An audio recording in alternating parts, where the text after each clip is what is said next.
Welcome to the Texans Cookout. Chancellor Johnson alongside ESPN's DJ Bien-Aime, the Houston Chronicles' Jonathan Alexander, and Big Sarge from Big Sarge Media going over the Houston Texans Monday night mishap and their Monday night matchup against the Tampa Bay Buccaneers. Fellas, what's your one big takeaway from their week 2 loss? Sarge, I see you had your cup and your mug ready. What's your one big thing coming out of Monday night's game? The one big thing that I noticed, fellas, was the offense, and this is the second week in a row. The offense has to help the defense out. They have to sustain drives. There's no possible way that the defense should be on the field for 72 plays and the offense only runs 46. And so if you don't allow that defense to catch their breath, you end up with what the results of what it was at the end of the game on Monday night. And like I said, this is the second week in a row. But to be honest with you, I mean, we've seen that all throughout 2024 as well, with the offense not being able to sustain the types of drives that they need to give that defense, who is a very aggressive, hard-playing defense. They give it all on every play, and they need time to be able to catch their breaths as well. They need time to be able to get themselves together and get back on the field. When you look at a lot of the things that the defense, some of the lapses that the defense has, a lot of it comes from fatigue. That last drive on Monday night came from fatigue. And so it is the offense's responsibility to be able to help the defense out.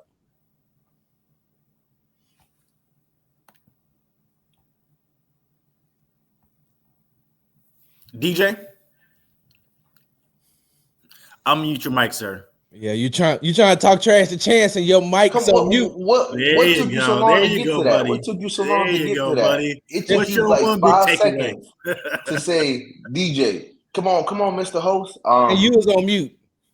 Yeah, man. He muted me. I had unmuted myself. Anyway, I would say, man, my biggest takeaway is through 2 weeks, the offensive scheme has been unimpressive. I think that they don't have great answers against cover 2. They don't have great answers against man. They don't have great answers against zero. I would say they don't have great answers against disguised blitzes. I would say that that's been a constant theme throughout the first 2 weeks. And again, like the passing, like I think in the run game, I can see the plan and it makes sense. O-line can be a little bit better there, but I can see that and I can be optimistic there that eventually like there'll be more explosive plays in that aspect. But pass game wise, based off just what I'm seeing in terms of the pass concepts, the designs against certain coverages, it's just been kind of mundane. It's been kind of boring. There's not much motion to give CJ indicators or our whole offense indicators of what could be what, where you're like motioning the guy all the way across the field just to see like, all right, how do they react to this? You know what I'm saying? Just not seeing enough of that. Not saying they don't do it, but just not seeing enough of that to where you're just really stressing the defense from a communication standpoint. It's a lot of just drop back, play football, pictures. The offensive picture is basically what it is pre-snap or what it is post-snap, where the other offensive coordinators across the league, even with Bobby in previous years, where he'll have a lot of motion to where whatever you see out the huddle, it can change, which forces the defense to communicate. So I would say from a pass concept standpoint, it hasn't been impressive at all. That's why they've had under 300 yards in both games. And I think that they're in a deeper hole than fans really want to admit. I think for me, and I'll stick with kind of the same theme, I think this offense is really devoid of talent. I think really from top to bottom, outside of Nico Collins, and we don't count CJ Stroud in this, I mean, they really don't have many weapons. I think Nick Chubb is a pretty good player. As far as the receivers go, the 2 rookies have just been okay. Really their second option on receiver was Justin Watson, and I think Justin Watson was a 4th-string guy for Kansas City Chiefs last time. They just don't have any other options when teams focus on Nico, and I think that puts a lot of pressure on everything else. Puts a lot of pressure on the offensive line, puts a lot of pressure on CJ Stroud, puts a lot of pressure on the play calling. Sometimes you need talent to help you get through a lot of the weaknesses you have. And the Texans really don't have that. Now, maybe Christian Kirk will help, but he hasn't stayed healthy in the past 3 years. So we don't know that. All we can do is go by based on what we've seen. And right now, they don't have the talent to be a playoff team. And they're more than likely going to continue on this path for the rest of the season. For me, my one big takeaway, and this isn't, a super smart, take, but this team clearly isn't a Super Bowl contending team, right? And obviously at 0-2, no crap. But that's the thing, coming to this year, in this year 3 of CJ Stroud, and this year 3 of DeMeco Ryans, it wasn't just winning the division and getting to the playoffs. It was contending for a Super Bowl. And obviously it had to get over the hump of the Super Bowl contending teams in the AFC, like the Ravens, the Bills, the Chiefs. And right now, in year 3, it looks like they've taken a step back. And for a team, to me, that had little margin of error coming into this year, now at 0-2, you're working uphill, not just to get to ultimately where you want to go, just to get to the playoffs in general. And to me, it's just the vibes aren't great either right now. When you look around, post game, with DeMeco and CJ, CJ last week, it was more so post game. It was, hey, we didn't have a great week of practice. We were quote unquote lollygagging. Now, obviously, yesterday, following the loss, it seemed he was talking about how the offense needs to find its confidence. And what happened to the confidence that we saw during training camp, where the guys were talking about, hey, we like the way Nick Kayley puts us in positions that makes us successful as a team. But I mean, and right now you're not seeing any of that. Go ahead, DJ. But what? I mean, they're always gonna say that. If you go back to the transcripts previous, with Bobby, they always say stuff like that. If you check every single wide receiver, tight end, running back, quarterback, they all say the same thing about Smith here. Yeah, oh man, this guy puts up position to do this and that, blah, blah, blah. But even then, last year, we know, talking to guys in the locker room, the vibes were never great with Sloyd. And I'm just talking about in 2 weeks, when you hire Nick Kayley and what you expect him to come in and do, we just haven't seen any of that. And I would say in training camp, people are always excited because they hadn't put it on the field yet. And people always talk a good game in the beginning. But once you get it on the field, that's when you really see, of course, what you made up. And I do think confidence is the biggest thing. This team is not a confident team. Nobody plays. Only Nico Collins plays with confidence, and it filters down and it shows up on the field. And Jonathan, I think that I was going to say that one of the pushbacks, and I know we'll get into this later on in the show, but one of the pushbacks that I think that I will have to say against what your one biggest takeaway, I do believe that they have the talent. I don't believe that they have the offensive line. I do believe that you can, with the quarterback that you have in CJ Stroud, he can use what he has around him. I think that Hutch can be good. I think that Higgins can do well. And once he gets a veteran and Christian Kirk back, I do believe they have the wide receivers to be able to sustain. I just don't believe that CJ has the offensive line. And later on in the show, I also want to talk about some of Monday night's offensive woes was on CJ as well. I think if you compare this weaponry to other teams, I think they're severely undermatched compared to other teams. You give it. I guarantee you right now that if Patrick Mahomes had a Jaden Higgins or a Xavier Hutchinson, he'd make it work. For sure. He got the Super Bowl with less.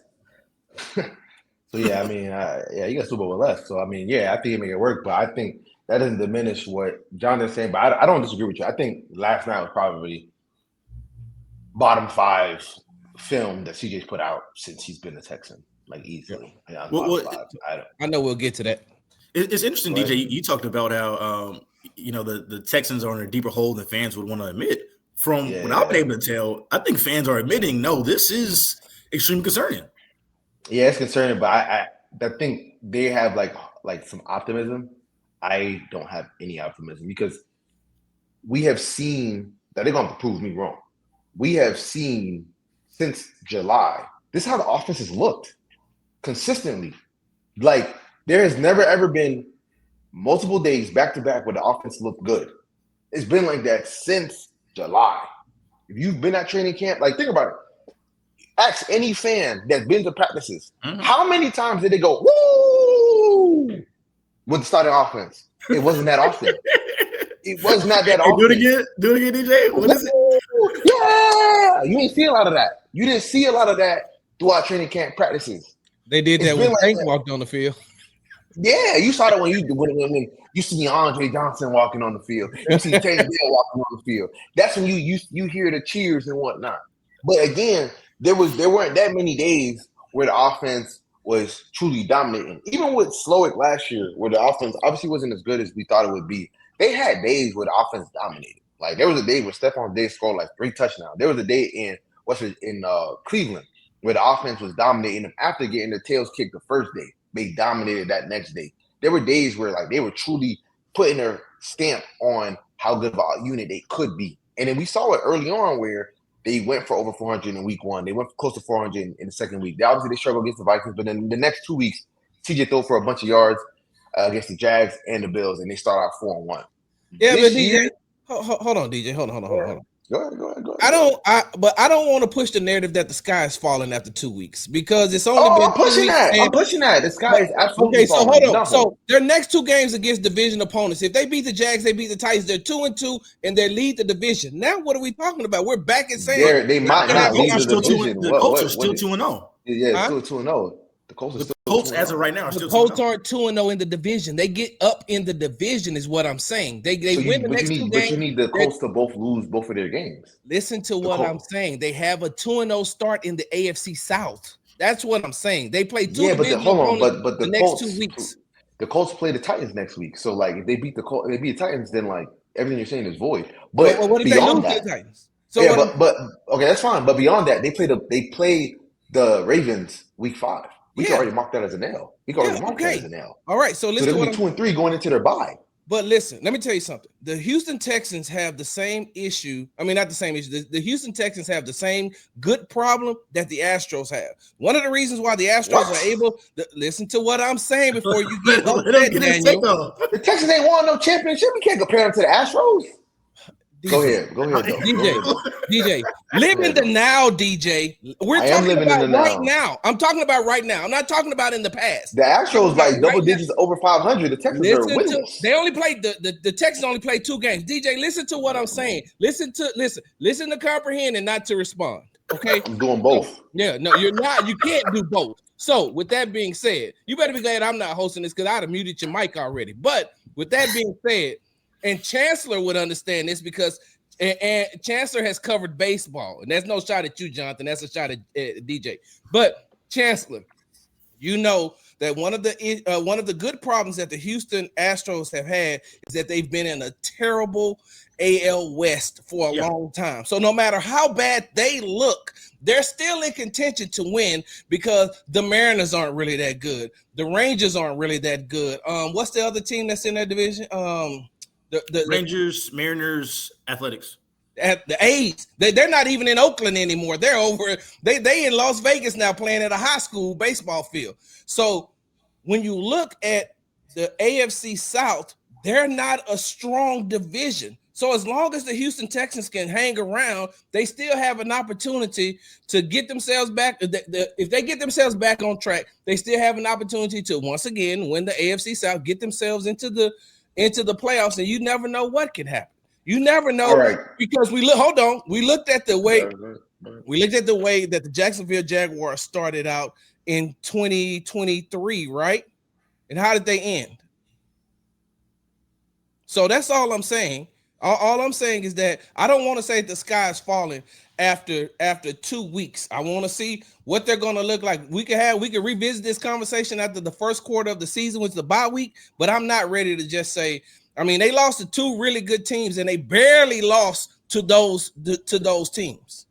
Well, after 2 weeks now, we have seen this Nick Kayley offense. What are your early evaluations of the Texans' new offensive coordinator, DJ?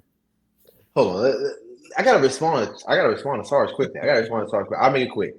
That was a terrible comp of ALS versus AFC South because teams in the how many AL times West. do you cover baseball? Oh, let me finish. Why is it a terrible comp? Yeah, Because those teams, there's been teams in that division that have won championships. There's literally not a single team in the AFC South that has won a championship since George W. Bush or George H. Bush. That's not even a good comp. Two, the Texans are not trying to just win a division. They last time want the to A's host. won a championship. Let me finish. Okay, but the Astros have won a championship recently. The last time the Mariners won a championship. Okay, the Rangers just won a championship, so that's not a good comp. No team in the AFC South has ever won a championship. Let's move on from that, please. Now, the Texans ownership has made it very clear they do not just want to win the division. They want to host multiple playoff games. They've made that very, very clear. That's what they want to do. So them winning the division is not nearly enough.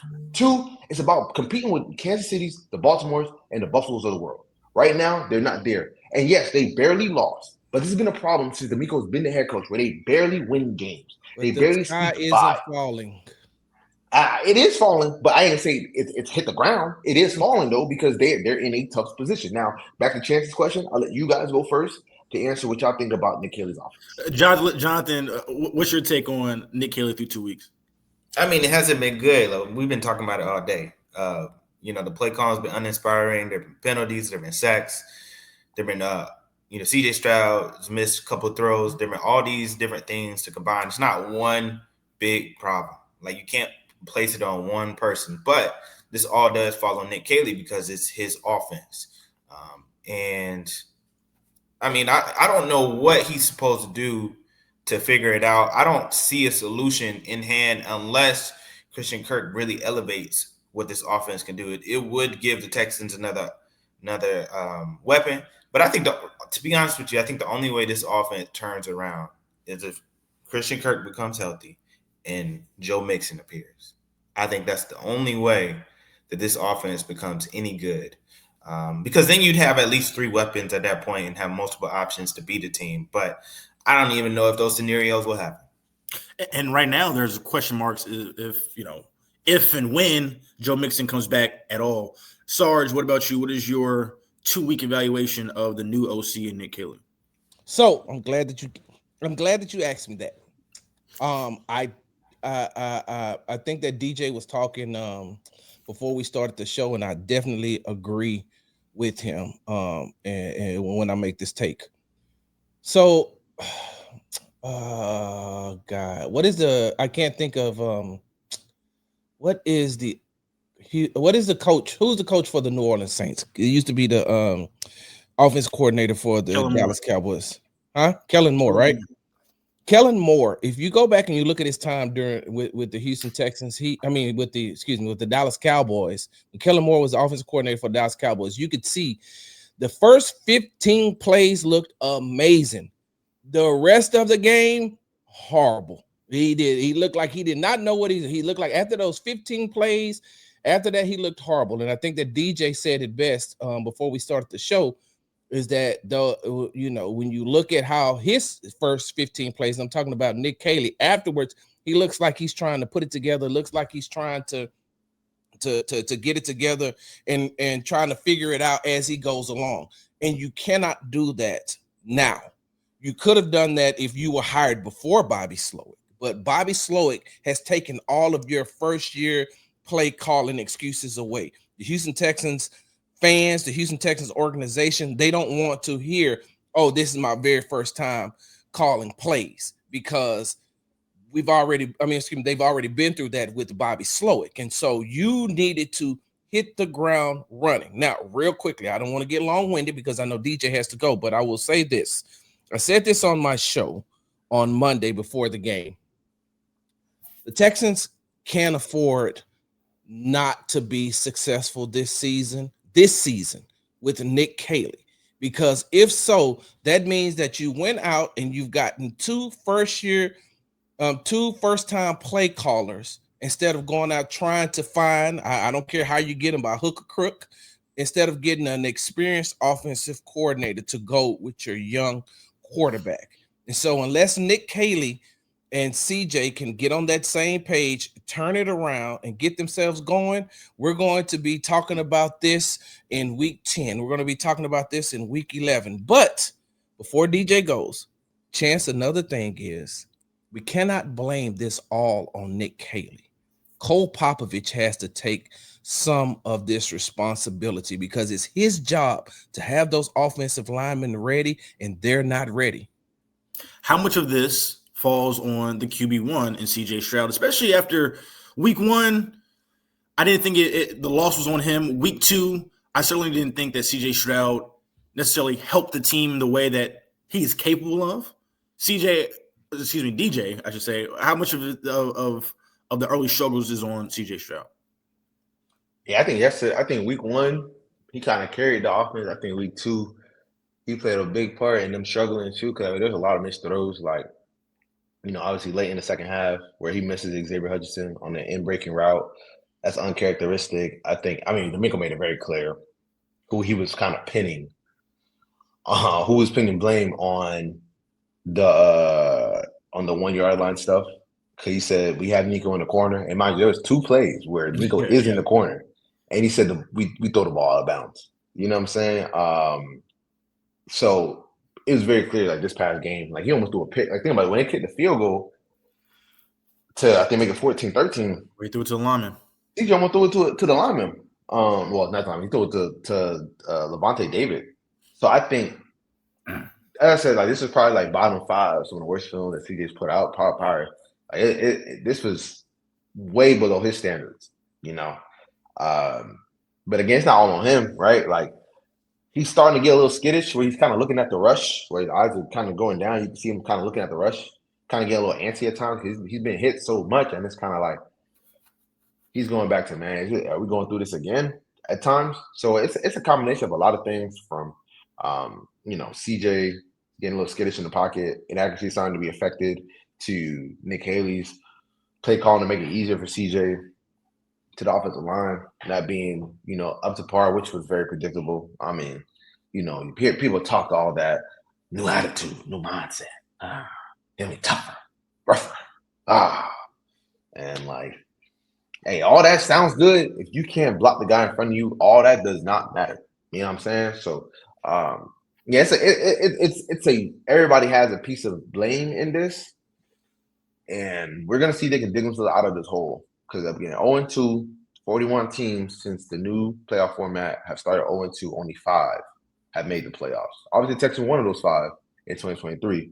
But I think the biggest difference, man, is this year, because they've been, and again, like they've been skating by this way. This is how they've played a lot of their games, where under D'Amico, where they've been right there, and they find a way to get the win.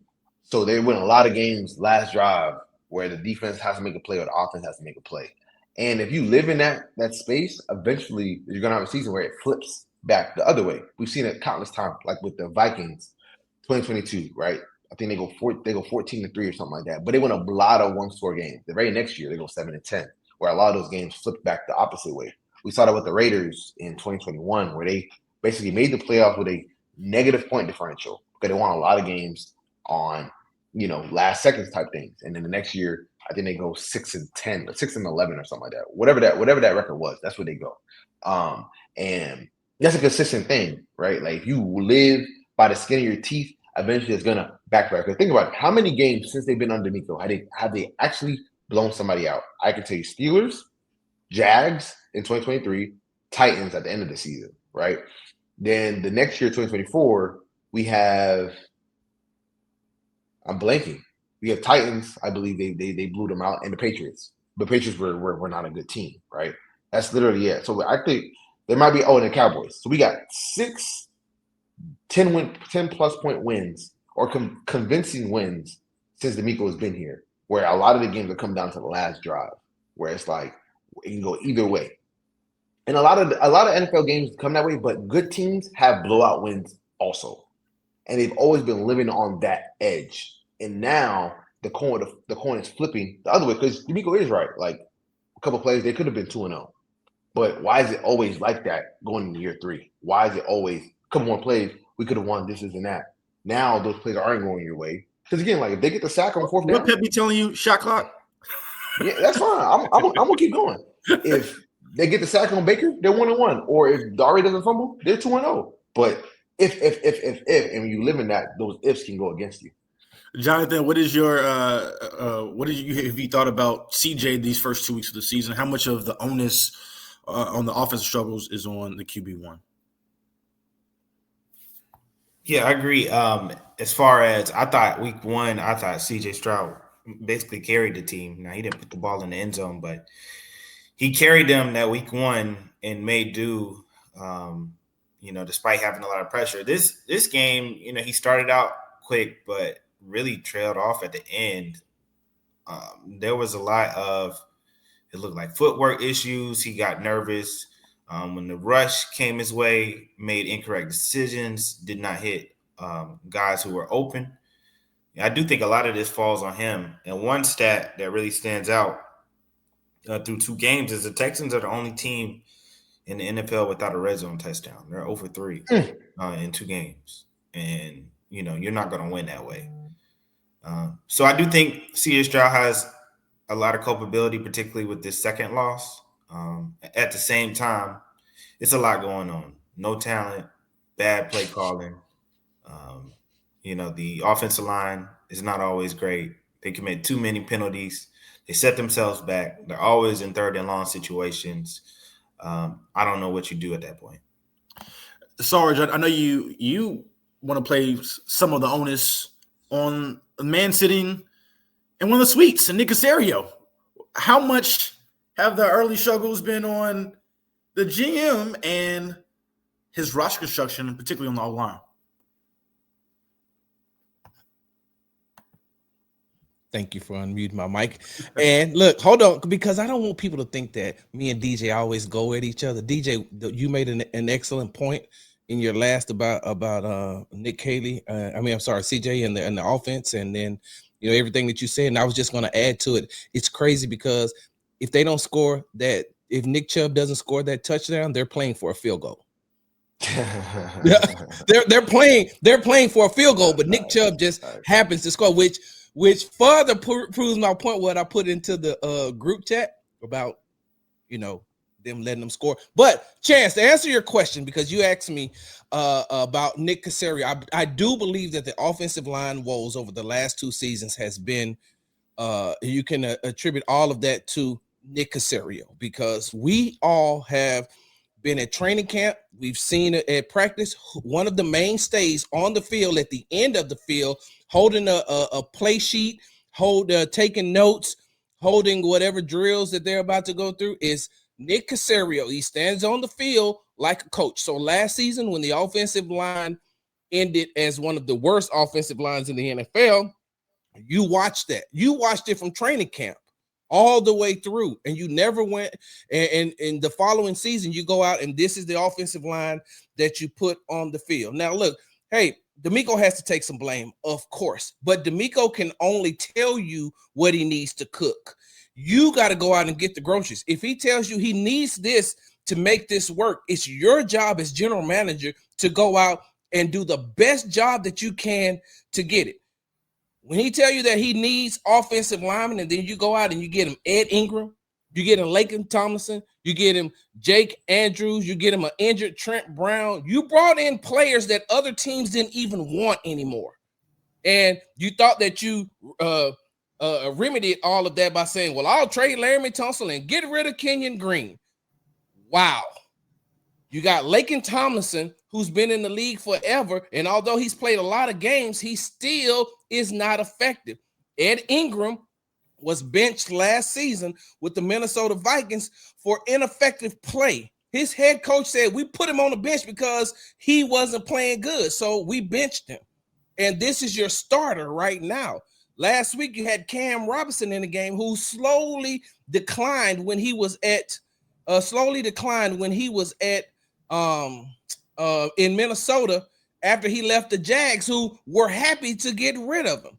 And so you have these players, and then you don't know how to put them in the right spots, which we talked about earlier. But by the same token, There's no talent on that offensive line. And we're going to talk about no talent at the wide receiver position. Let's talk about no talent on the offensive line.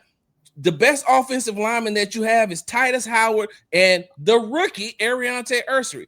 All this falls on Nick Caserio's shoulders because it's your job to make sure that you that you go out and you get the best. That's not what you did in the offseason. That's not the best. So as we watch this offensive line decline, right, because they're steady going to decline unless they make some type of changes. Hell, I'm ready to see, like, at least give Juice Scruggs a chance. Like, give him a chance, and then if he doesn't work out, then you can put him back on the bench, trade him, do whatever you need to do. But this falls on Nick Caserio in my eyes. I do agree with some of what you said. Like, it does fall on Nick Caserio, but I don't want to take any of the blame away from D'Amico Ryans, because I think you undersold the role that he plays in all of this. Yeah. Him and Nick Caserio are making these decisions together. Now, maybe Nick Caserio is representative to go get those things, but trust me, Nick Caserio is in agreement. And to me, both of these guys share culpability in the struggles that they had this offseason and getting the guys that they had. You're right, though. They shouldn't have just traded Laramie Tunsil without guaranteeing that they can get, a big replacement. Why sign a Laken Tomlinson who struggled last year, Ingram who the Vikings benched last year, even though he didn't play bad yesterday. They shouldn't be surprised that they have the struggles they have because they sign second-tier talent. So I agree with you on that point. However, I will say D'Amico Ryans deserves some of the culpability, just like Nick Caserio does. Oh yeah, for sure, he does. He does have some of that. I will put some of that on him, but by the same, this is how I look at it: is because when they win or they lose a game, they don't say, and this ain't no shot at you, Jonathan. I hope you don't take the wrong way. When they lose or win a game, they don't say, "Well, damn, D'Amico and Nick lost the game." You're right. He just say right. They don't put enough. Nick Caserio doesn't get the blame after a game. You're right. So, with the Texans now being 0-2, what are the bright spots on this Texans team as they head to Jacksonville this week? DJ?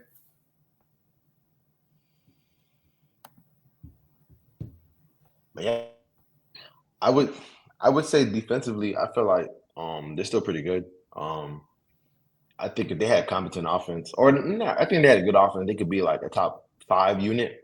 Through 2 games, they've only allowed what? My math is right, 34 points, so 17 per game. That's not necessarily. That's a pretty good defense. You know what I'm saying? They haven't forced more turnovers, but like they pressured quarterbacks, they've sacked quarterbacks.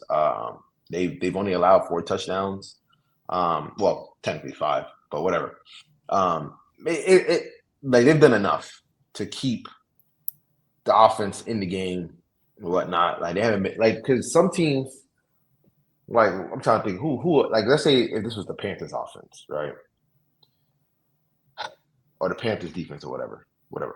They'd be getting blown out of games because those teams give up a lot of points. Like they have Miami's defense right now, they would be losing games 40-15, because Miami can't stop a nosebleed. They can't stop a cold. You know what I'm saying? They can't stop a kid from crossing the road right now. But the Texans defense is so good right now to the point where your offense can struggle to the point where they're not moving the ball. Because think about it. They scored 10 points in the first quarter and quite literally did not score another point, I think, until the 4th. Like some teams, that's the end of the game. Like that's ball game. You go 2 whole quarters without scoring, that's ball game. But the Texans defense, I'll say that's a true bright spot. Another bright spot, I would say Nico can still make plays. Woody Marks is a little bit of a bright spot. Ariante is he's a bright spot, and if you look at him through a rookie lens, like, all right, this is a rookie. Obviously, he got beat. He's giving up some pressure. He's giving up some sacks, but you can see the talent there. So that's a bright spot-ish. So yeah. Sarge, who or what is your bright spot?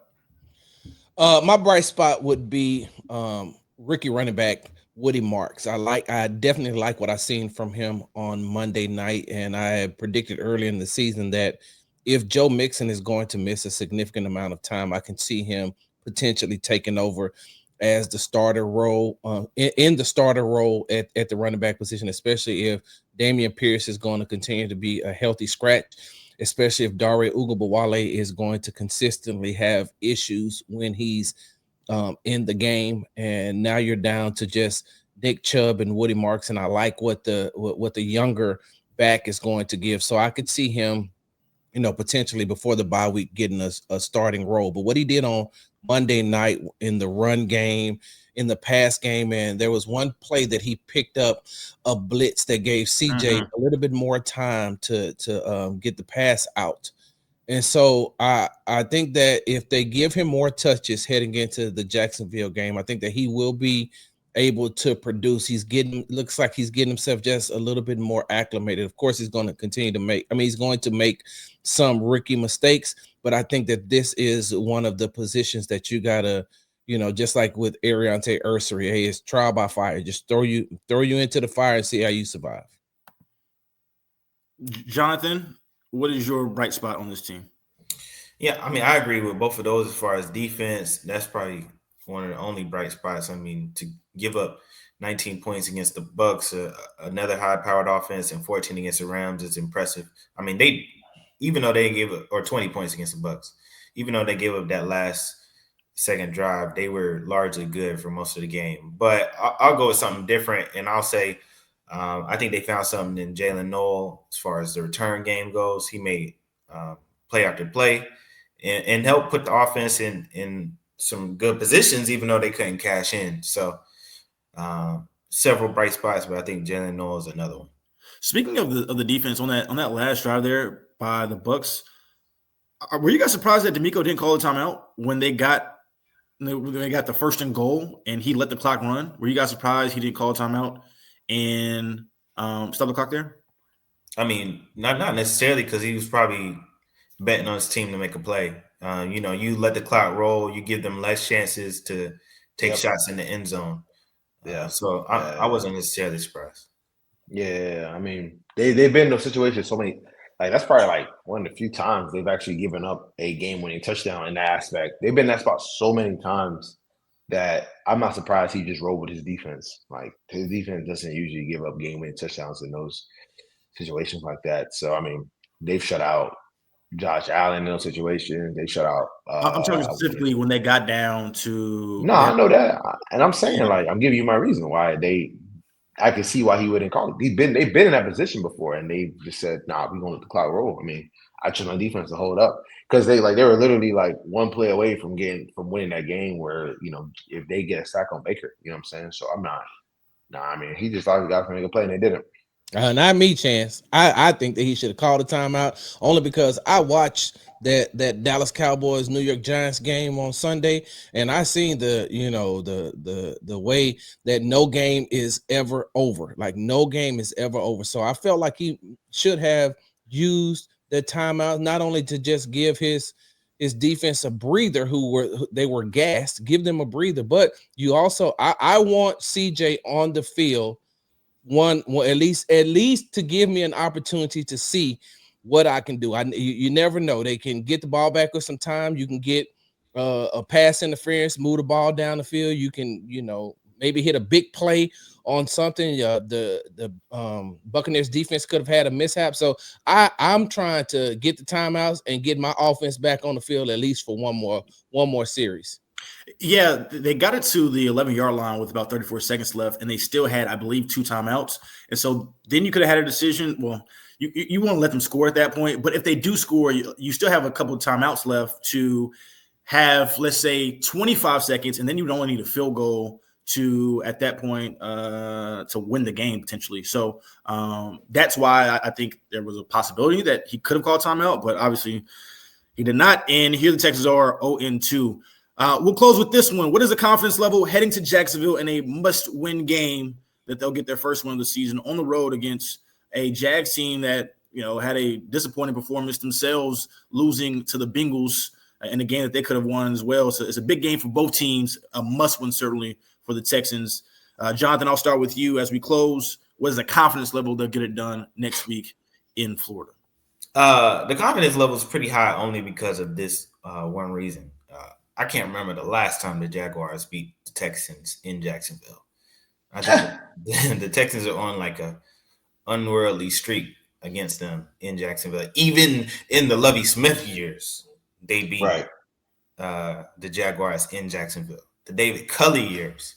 So I think they'll win. They'll get back on track this week. Now, what that means for the rest of their schedule, it has no bearing. But I do think they'll get back on track and win. DJ? My confidence level, you know, I'm 50-50. You know what I'm saying? I think until the Texans come up with a plan against these blitzes, I think until they come up with a plan against one thing that they struggle with is when the team shows single high and they go to cover two. They struggle with that a lot. They struggle a lot with inverted cover two. That's been giving them issues. CJ's pick came off of that. Some of the blitzes have come off of that. They're struggling against zero. Zero look to show against nickel blitzes. Like there are very specific things that they're struggling with in obvious key passing situations. Like that, it doesn't give me necessarily great confidence going into Jacksonville right now. CJ has a EPA added points per play of I think like negative 0.15, which is obviously not good. For you non-nerds, that's obviously not good. When he sees cover two right now, and I'm just going through the film right now, and it's like there's just some indecision. Like he's fine in some situations, but if they can't come up with answers, that's going to become a problem because teams are just going to continue to do that. So I'm 50-50. I'm going to watch more film before I decide if they're going to win or not, but I didn't feel great about them going against the Rams. I didn't feel great about them against the Bucs. So we'll see. We'll see.